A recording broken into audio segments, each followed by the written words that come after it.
God, alright. Bloody my. Oh, jeez, alright. There's already a lot of stuff. I didn't realise how much stuff there was. I'm going to do a quick showcase of what I got from Rucking Fountain. There'll be a longer video that's probably already been released, but I put in an order with them. They sell t-shirts and jackets and long sleeve shirts and stuff like that. Usually it's all timed editions. They have limited edition stuff like that. I had never heard of them until they did their Twin Peaks drop, so I of course dabbled. It was expensive and it took like 4 months to come in, but it's been worth it. I just got them in today, so I've worn them all, but they all wear wise are great. But I got what they call Northwest Passage. It's Japanese as well, like a Japanese ad for Twin Peaks. I got a long sleeve shirt because I wanted to get the variety. This one is No One Is Innocent. It's from Fire Walk With Me. If it helps, you got the Japanese on the front, Laura, and the cast of characters. It has 2 sleeves, which are long sleeves. Twin Peaks, Fire Walk With Me. But this, of course, it was the real kicker that made me be like, I think I'm going to get the long sleeve version of this one. I believe they had a long sleeve version of the other one, but I wanted the Fire Walk With Me logo. That seemed cooler to have on an arm. And of course, David Lynch. I know David Lynch's name just on my arm. But I also got a jacket. It's a waterproof windbreaker, so it's very noisy. But it says Twin Peaks Fire Walk With Me on the back. And it has the insignia on the front.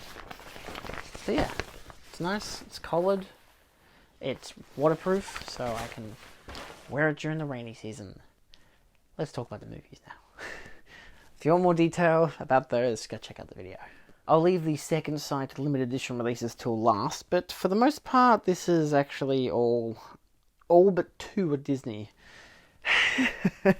So obviously, I imagine most people would know by now, who's new to the channel or who's been on the channel with my big Death of Physical Media video. I was talking about how Disney was like culling from Australia. So I have sought out a bunch of Disney releases. All of them have been less than $10, with like the exception of maybe 2 during the initial sale I bought. Actually, technically 4, but 2 of them aren't coming for another probably week or so. I think they've just shipped, which is nice. I ordered them a week ago and they've all just shipped now. I just need the email confirmation, but still, it's all good. But for the most part, all of these have been less than $10. This one in particular, Cinderella. The only live-action Disney film I actually like outside of, well, another one that I'll get to later in this pocket. This was their first big one, obviously. Lily James, she's great in it. It was $5 for the Blu-ray. It would just happen to be on the shelf, and I'm like, I think I'll pick it up. $5.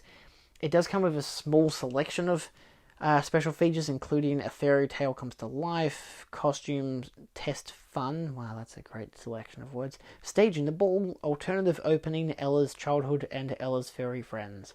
So, yeah. It's all region.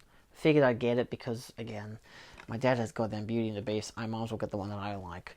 So, and $5. If they had the 4K there, I probably would have gotten that, but at the same time, A, no sales, and B, that was clearly a clearance thing, $5, get rid of it kind of deal. The 4K doesn't have any special features or an extra disc for the Blu-ray, not to mention it's upscaled. So, yeah. Anyway, on the same day, I picked up Cars. I realized I did not have this on Blu-ray. One of the only Pixar films I didn't have that I actually like.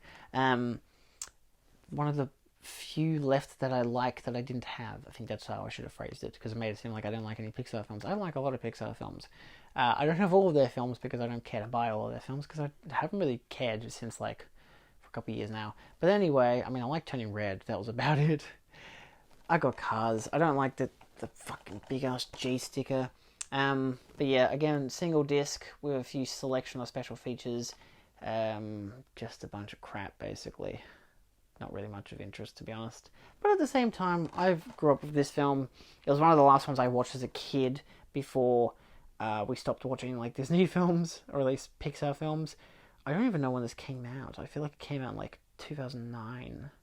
Why does it not have a date on it? What the frag? Yeah, it does not have a date on it, so I have no idea what year it came out. Good job. I had the option there to get the sequels. They had the second and third one, but I've seen the second one, and I had watched that in my mid-teens while I had cousins over, because they had brought it, and actually, no, I was at my cousin's place, and they had it on TV, and I was like, man, this isn't great. So I didn't buy it, nor the third one. I haven't seen that one. Lilo and Stitch. This is a 2-pack of Lilo and Stitch and Lilo and Stitch 2, Stitch Has a Glitch. I believe Stitch Has a Glitch did come out first before Stitch the Movie. Stitch the Movie was the pilot for the TV show, but I can't remember the order of them. It's very confusing. I believe the second film came out first, and then, again, straight to DVD. So again, special features wise, it has feature Disney enhanced high definition picture and sound. Features Disney behind it. There's no special features on this, which really sucks. I know it does include the second feature, which is nice, and I have seen both of them. The first one is like an undisputed classic. The second one it's fine. It's definitely better than Stitch the Movie, because Stitch the Movie is just a pilot for the TV show, and I didn't watch the TV show, so I never got around to watching the last one, Leroy and Stitch, but would have been nice to have a 4-pack, or at least having it with Leroy and Stitch as well, but I guess not. I like how the artwork doesn't emphasize the second film at all. It's like, nah, here are the characters from the first film. Let's not talk about the second film. Still, just makes it easier that I have it that way. This one I got off eBay because Lilo and Stitch my girlfriend picked up. Or did she? No. My girlfriend was meant to pick up Lilo and Stitch, but when she went to the JB to pick it up during the sale, someone had already bought it, so she bought up 2 other films instead. So I ordered it on eBay. I got this on eBay as well, because I figured it was cheaper to buy these 2 on eBay than it was to actually get them from JB. This is Christopher Robin. This is the only other live-action Disney film I really like. This one I watched on Disney Plus earlier this year. But this one does come with a selection of special features. It is second-hand, so it came without any shrink wrap. Slightly dirty, but not really much I can do about that. Even though, ironically, I did actually find it like a couple of days later at JB, like in store, which is annoying. But at the same time, there's no real damages to this. It looks fine. It still comes with a selection of special features as well, which is nice. If you're a fan of Winnie the Pooh, I definitely suggest watching this.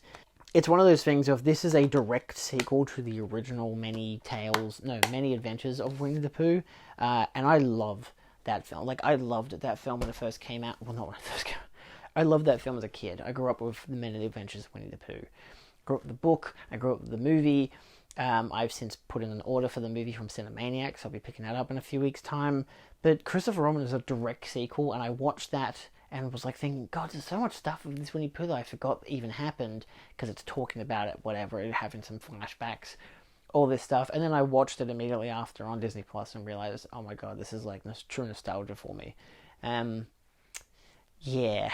So again, I get nostalgia for actually watching the thing, not getting, like watching the sequel wasn't nostalgia for Winnie the Pooh. No, watching Winnie the Pooh gave me nostalgia, because it was something I grew up with. That's why I don't get nostalgia from any of these live-action remakes, because it's like, it's a remake, it's not the same thing, I'm not getting nostalgia for the character, I get nostalgia for the film, for the feeling that it evokes by watching the film, so... Yeah, that's why that shit doesn't sell to me. But Christopher Robin was really good. I'd highly recommend it if you're I don't know, it's a good drama as well. It's a nice family film, I guess. But, it is a family film inherently. But, yeah. Shilling Disney. Not really. I'm just saying it's a good film, alright? I know a lot of people like, I'm boycotting Disney. I'm like, I still like Disney movies. I'm sorry. But, unfortunately, I still like movies in general, so... Anyway, I went to Play Music DVD. I got Secretary. This was like $35. I actually, when I got there, I was looking for the shelves, couldn't find it. Asked the guy, hey, do you have this? They had it on the system. And he's like, oh yeah, no, it just came in. I'll go grab it. It was still mint in plastic, so they hadn't even taken it out yet. But this is a older Blu-ray disc, but it still comes with writer and director commentary, behind-the-scenes featurette, photo gallery, 1080p high definition, widescreen presentation, 7.1 DTS master audio in English, and English and Spanish subtitles. So, yeah, it's not bad. Again, it's one of the earlier Blu-ray discs, and it is an import from the US, but it is all regions, which is really nice. widescreen 16:9. Pretty cheap case. Went to JB and just bought this straight off the shelf. Like, I didn't even care for a sale, and I've already realized that the sleeve is actually dinged. Wonderful. I got the Catman of Paris. I didn't care to get this when they had a sale on, and I regret that. I should have bought it like a month ago. Because it's now out of print from the IMPRINT website. So it comes with the sleeve. It's nice artwork, actually. Get reverse the background as well. You get different artwork on the inside. It does look very cheesy. Which was the main reason I was like a bit iffy on it, you know. I knew it was clearly a Cat People riff, which it kind of is. Like, it's one of those, oh, these guys wanted to do their own film because Cat People was so popular, so they made this. Thing is, this is from a 4K scan that was done in 2017 by Paramount, so it's not completely cleaned up, because Paramount, whether they do a 4K or not, it's not going to be completely cleaned. It's just going to be high definition. It's just going to look a bit better than it probably ever has. So that's one thing. But outside of having the audio commentary by Kim Newman and Stephen Jones, and of course the Mark of the Beast myth-making and masculinity in the Catman of Paris video essay by film historian Kat Ellinger, it comes with a really interesting documentary which is called The Republic Pictures Story. They're the people who made this.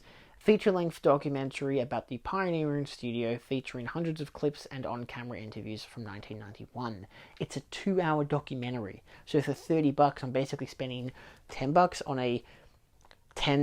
on an hour-long film. Literally, this movie is 1 hour and 3 minutes long, which is insane. But then the documentary is 2 hours long, so maybe $20 for that? I don't know. Either way, that was the main kicker into me wanting to buy this, so I'm pretty happy to have gotten that. These last two here before my second site release, my girlfriend picked these up. This is Princess and the Frog. This is actually her second favorite Disney film behind Coco. She's a very big Disney person, and I didn't realize she didn't have this. All these years I'd gotten Coco for her and everything, like a beautiful steelbook. I didn't realize she'd never bought this film, so $8.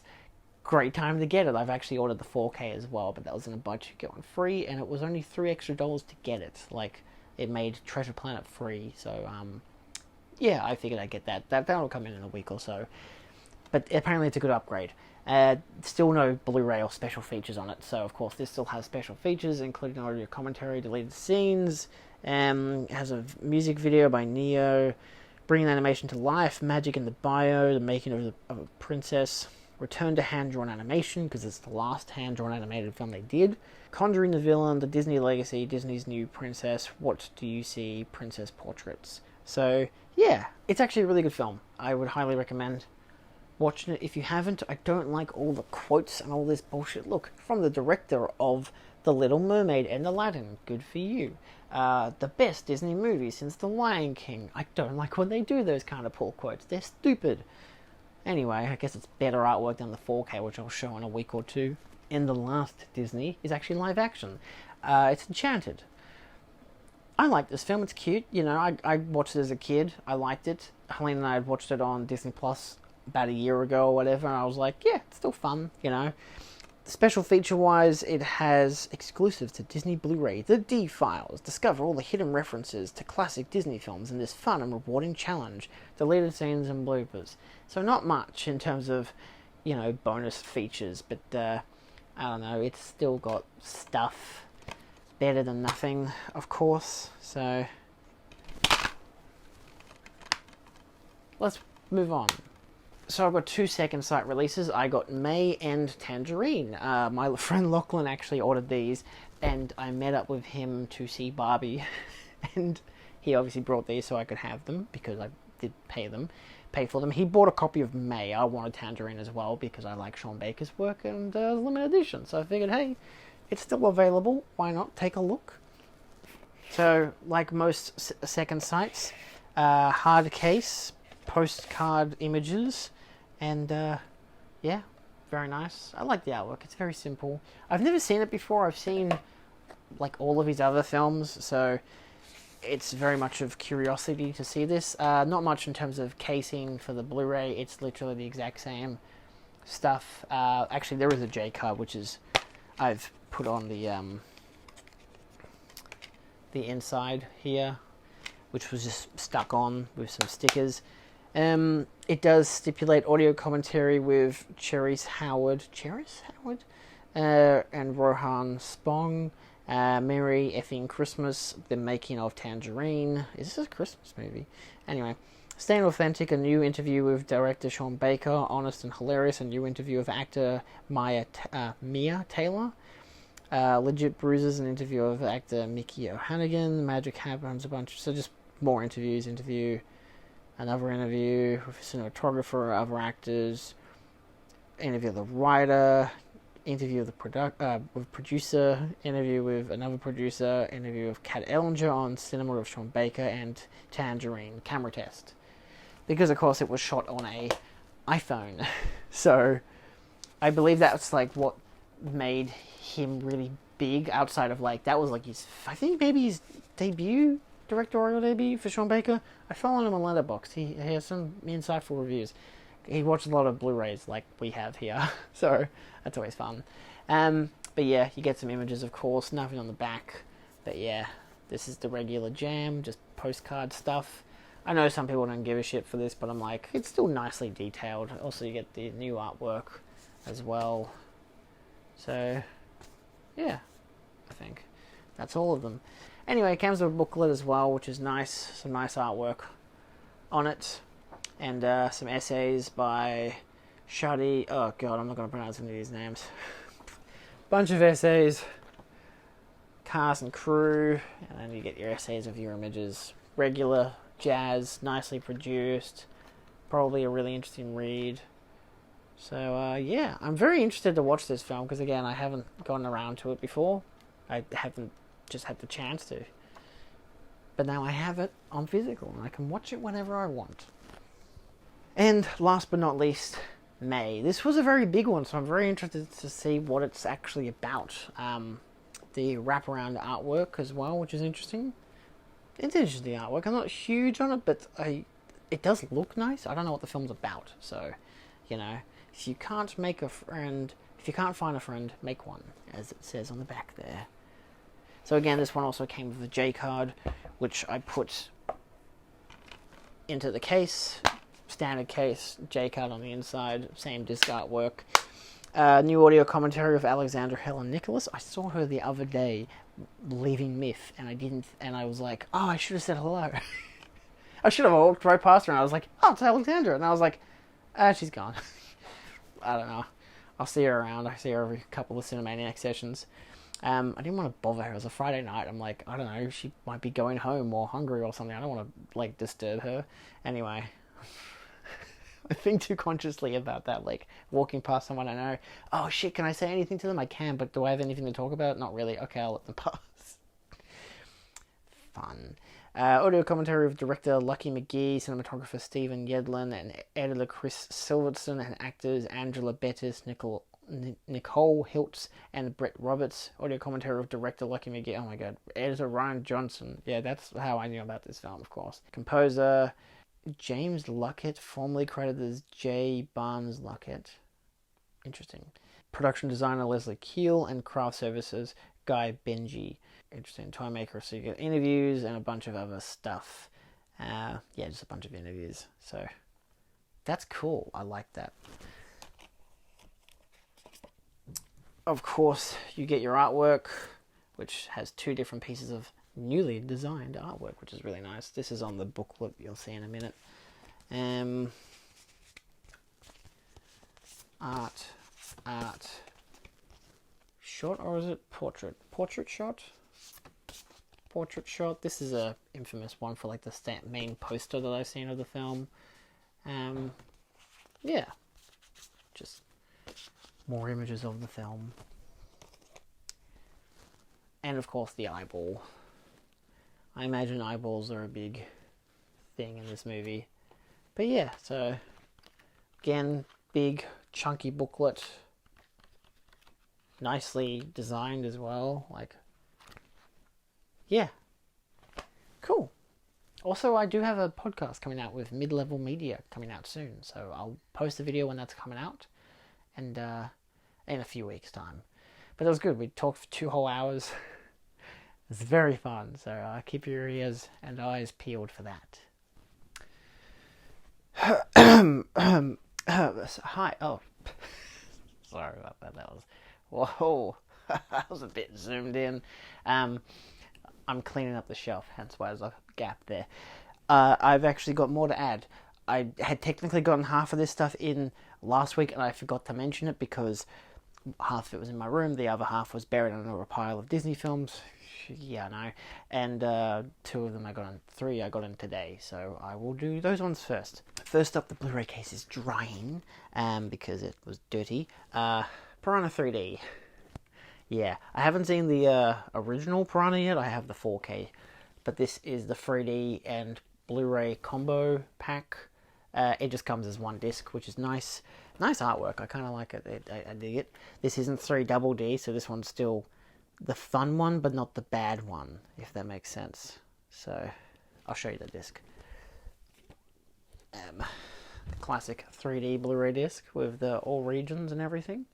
Very nice. It's just a very standard blue case. It's all good. I got in The Little Mermaid. It does come with a digital copy that expired, if I'm not wrong, back in 2018. So it comes with a little digital code, which is just ridiculous. Digital copy plus, which I'm pretty sure is defunct now. Your digital copy, no disc needed. I'm pretty sure this is exactly why I'm doing a video talking about digital copies. Either way, yeah, this comes with the special feature discs, all the special features, which is nice, as well as you can download the feature anywhere on your, digital. I still have the 4K coming in. That whole order has actually shipped, and it is a bloody big one, so that'll be a hell of a day. Got in a hook. This is now not a JB anymore. I went to get it at JB and it disappeared within the week that I was looking at it. So I ended up getting it from eBay for probably a lot more than I wanted to. It's still $35. I mostly got it because it's a Spielberg film. I've heard it's not amazing, but at the same time, I like Peter Pan. I like the cast. It's a 4K. I don't know. I'd say you can't go wrong, but apparently you can. So we'll see. I also got in 3 from these next 3 were from Dead End DVD. These are the ones I got in last week, and I forgot to mention because again, buried on a Disney. I got the Warner Archive Body Snatchers, The Invasion Continues. I don't know if this is an actual sequel or not to like the 70s film or whatever, but at the same time, I believe it's all regions. It doesn't actually stipulate. But I do have, so far, all of the Body Snatcher films, except for Invasion. I think it was Daniel Craig and like Nicole Kidman or something, and that was like 2005. So I think that was a post 9/11 thriller kind of deal. So this was a late or mid to late 90s, 93. So yeah, obviously I have the 56 version and the 78 version, and they're both classic films. You know, the 78 version is amazing. So I'm interested to see what these ones are like. Next up, I got Evil Dead Trap. This is the slipcover edition from MVD Visual, which I've never gone any, or their Unearthed Classic line. I've never gone any of their releases before. They did have, obviously, the second film as well, Evil Dead Trap 2, but I kind of wanted to watch the first one before I got the second one, also because the second one was like $5 dearer. It does have reversible artwork, which I reversed it to on the inside, but yeah, basically the same in terms of stuff on the back there. This is Region A. It is Japanese as well, but it comes with 3 different commentary tracks, including one with the director, one with a filmmaker who did Karate Kill and Gunwoman, and one with James Mudge of Eastern Kicks, as well as I'd say featurette / video essay, Trappings of the Dead, reflecting on a Japanese cult classic, probably a featurette, storyboards, behind the scenes stills, promotional artwork, and trailers. So yeah, with the combination of the sleeve, it's pretty good. You know, it's a pretty solid release. Inside artwork is, like I said, reversed, so the same as the sleeve. But yeah, I don't know. I don't care much for the reversible artwork, but I kind of wanted to highlight it given I've already got the slipcover. So, and this came out late last year, so the fact that the sleeve version was still available is nice. So I'm not expecting that the next one will sell out. So that's good. I finally got another Criterion. It's been forever, but I got one that I've been really wanting for a long time. After Hours, both because I've been really wanting to get the film, but also I watched the film on the Criterion channel last year, and it was fantastic. One of my favorite for Scorsese's, which says a lot because I don't love a lot of his films. Like, they're good, but I've never loved his films. I even watched Mean Streets on the Criterion channel as well, and that was pretty good. I mean, my favourites of his is still King of Comedy, so I think his 70s and 80s stuff is my favourite, but I do like his modern stuff. I don't know, he's got a good range. Either way, this is a 4K UHD combo. This film is so crazily intense, which, I mean, if you've seen it, you know how insane it gets. Fun little drawing on the inside there, as well as a map attaching the rest of it. And a booklet, you know, technically minor spoilers for the film. I don't know what that's all about. Yeah, I forget what that's all about. But I did put the UHD Criterion sticker on the inside there, because it does come signed by Martin Scorsese, which is pretty nice. Is it Scorsese or Scorsese? I always say Scorsese, but I feel like it's Scorsese. Either way, this does fold out, which is very nice. Some images in the middle, a lot of text, and then some more stuff on the other side. Club Cleopatra Conceptual Art Party at Club Berlin. I almost had that right. I remembered the Club Berlin part, but yeah. Overall, it's, you know, it's Criterion. It's a solid release. You get the new 4K digital restoration approved by editor Thelma Schoonmaker, which is interesting given how it has Scorsese's seal of approval, and yet it wasn't. I mean, it's director approved, but the fact that it's approved by the editor is more interesting to me. 4K UHD disc, which has Dolby Vision, HDR, and one Blu-ray of the film and special features. New conversation between Martin Scorsese and writer Fran Lebowitz. Audio commentary featuring Scorsese, Schoonmaker, director of photography Michael Ballhaus, actor and producer Griffin Dunn, and producer Amy Robertson. Documentary about the making of the film. Program look on the film featuring costume designer and production designer, deleted scenes, trailer, English subtitles of deaf and hard of hearing, and an essay by critic Sheila O'Malley. So, yeah, and I absolutely adore the artwork. It's very, very colourful, very nice, and also nicely anxiety-inducing. Also, yes, if you have noticed, I'm wearing my other Twin Peaks shirt, not Rocking Fountain. This is just a regular shirt I have. You've seen it in previous videos, most likely. And last but not least, some figurines, which I have yet to take out of their boxes. A few months ago, or late last year, I can't remember, I had some Scott Pilgrim figurines come in from Bottleneck Gallery, I believe, sell them. These are the Scott Pilgrim vs. the World figures. Well, in this case, it's actually from the final thing. I can't remember the name of the book. Alright, I'm rushing to film this. It's from the final comic. So yeah, there's going to be reflections. I apologize for that. It's still in a shrink wrap. I got the standard edition version of him. That's what he looks like. It's in his winter jacket with, you know, with a sword. Finest Hour, that's the one. I knew it was Finest Hour. Isn't that what I said? So anyway, I got that one. I got the common variant of Ramona, who's got pink hair. Who's got green hair. Which is very nice. Again, green bag and the mallet and the sword, which is all good. This one came in a bit damaged on the back, which is a bit annoying, but I will be taking her and Scott eventually out of their boxes. I have the common of the first batch of Scott and Ramona, who I've got currently in their shrink wrap. I think I'd ordered them while I was employed, because it was last year. I feel like it was over a year ago. Either way, I think I'd ordered them like this time last year, or like April last year, and I got them for my birthday, or like a month after my birthday. That's what it was. So I think I just started working at my current job. Either way, got Ramona. That's always great. They had a lot of variety in this pick. You could have gone with a bunch of different versions of Scott and Ramona, including different color variants, including black and white and colored glow-in-the-dark versions. I didn't go with the glow-in-the-dark versions because I didn't want to spend the extra money, but I did go with the black and white version of Scott, because in this case it is Nega Scott. He is limited to, I believe, 2,000 units.